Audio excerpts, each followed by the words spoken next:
Bonjour Christian Saint-Étienne. Bonjour. Christian Saint-Étienne, professeur de la chaire d'économie au Conservatoire national des arts et métiers. On a fait des émissions sur votre nouveau livre, Le libéralisme stratège. Alors, stratégie, on est en plein dedans peut-être, puisqu'il est question en ce moment du fameux plan de relance.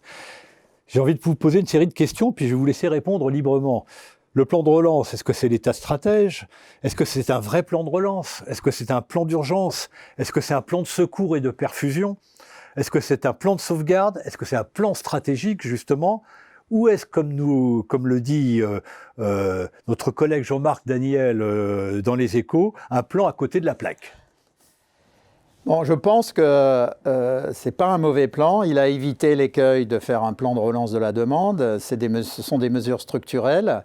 Il y a 3 grands volets à peu près équivalents d'une trentaine de milliards d'euros pour faire 100 milliards au total sur les compétences, la compétitivité et la croissance durable.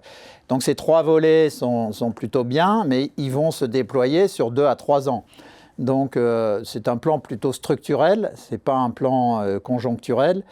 Et sur l'aspect structurel, il manque ce que je souhaite du point de vue de l'État stratège, c'est-à-dire une véritable stratégie de relance de l'offre fondée sur l'innovation en utilisant ce que j'ai décrit dans une émission précédente, le modèle à la DARPA comme le font les Américains et le modèle japonais de laboratoire commun à temps déterminé où les ingénieurs de plusieurs entreprises viennent travailler ensemble sur des technologies génériques.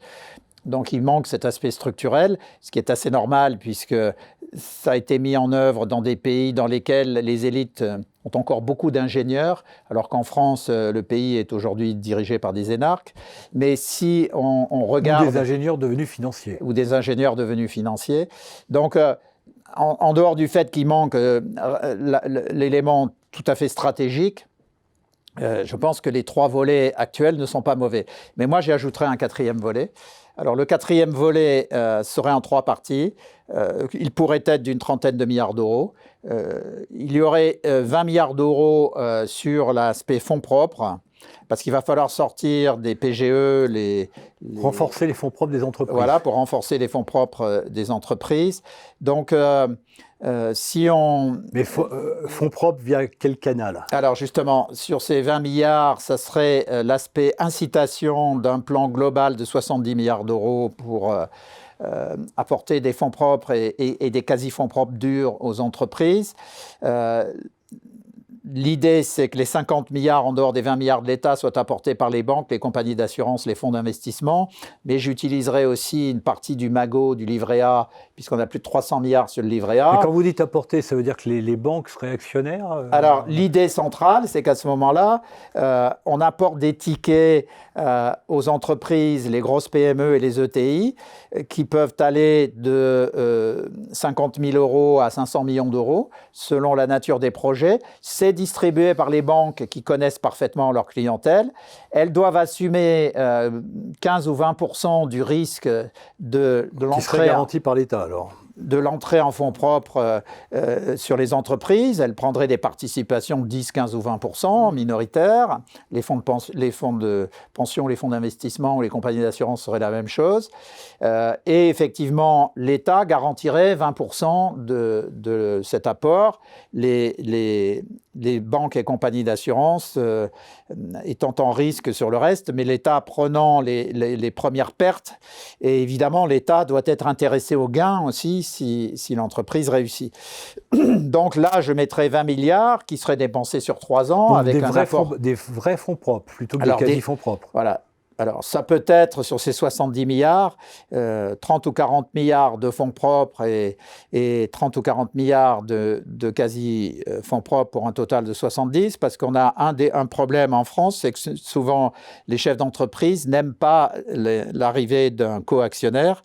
Et donc, dans ces cas-là, on aurait des quasi-fonds propres, mais avec intéressement au rebond de l'entreprise pour l'investisseur. Donc ça serait 20 milliards sur la trentaine de milliards de ce plan complémentaire. j'aurai 5 milliards pour développer la stratégie d'État stratège que j'évoquais. Je ne le redéveloppe pas, mais c'est la stratégie d'ARPA Japon. Et les derniers 5 milliards seraient pour faire cette fois tout à fait du conjoncturel, c'est-à-dire une aide financière immédiate pour les ménages ayant les revenus les plus faibles avec enfants. Donc je concentrerai sur les ménages pauvres, notamment les familles isolées, c'est-à-dire avec un seul parent. Et là, je ferai... Ceux qui ont une forte propension à consommer. Voilà, donc là, je ferai carrément des chèques à hauteur de 5 milliards dépensés sur 6 mois, c'est-à-dire 3 chèques de suite qui peuvent être au total de 600, 800 à 1000 euros par foyer, de telle sorte que ça fasse effectivement du cash qui soit immédiatement dépensé, parce que ces familles ayant des parents isolés avec enfants ont des besoins immédiats. Mais est-ce qu'il ne faudrait pas trouver aussi une solution pour désinciter à épargner ?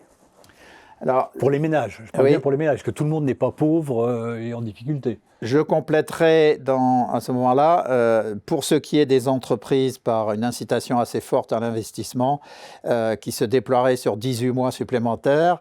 Donc, dans cette incitation, j'agirai sur l'accélérateur, c'est-à-dire que je dirais par exemple que sur l'augmentation de l'investissement en 2021 par rapport à 2020 et sur 2022 par rapport à 2021, sur l'augmentation de l'investissement, par rapport à l'année de base précédente, il y aurait un crédit d'impôt qui doit être calculé selon la nature de l'investissement, qui pourrait être de 20 ou 30%, surtout si c'est en machines et équipements ou outillage, et tout ce qui est numérique, informatique, 5G.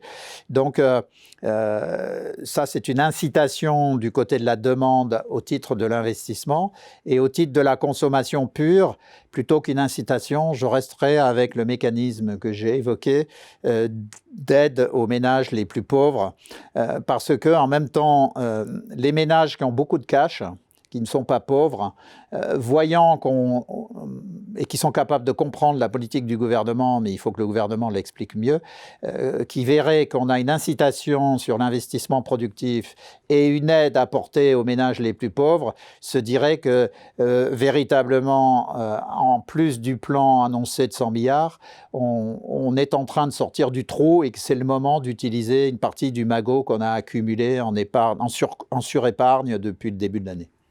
Eh bien, merci Christian Saint-Étienne pour cet éclairage. Merci.